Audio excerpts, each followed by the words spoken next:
Das solltet ihr beachten, wenn eure Bremsen plötzlich quietschen. Erstmal keine Panik. Quietschende Bremsen müssen nicht automatisch bedeuten, dass sie kaputt sind.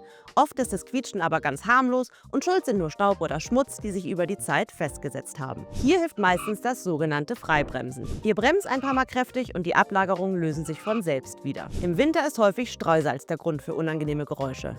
Das kann sich nämlich ebenfalls festsetzen und sogar zu Korrosion führen. Bei Regen kann Wasser zwischen Scheibe und Belegen für das Quietschen sorgen. Das hört meist auf, sobald ihr länger fahrt. Wichtig für euch: Wenn das Quietschen nicht weggeht oder ihr euch unsicher seid, lasst lieber einen Experten in der Werkstatt draufschauen. Und checkt eure Bremsen sowieso regelmäßig, zum Beispiel direkt beim Räderwechsel.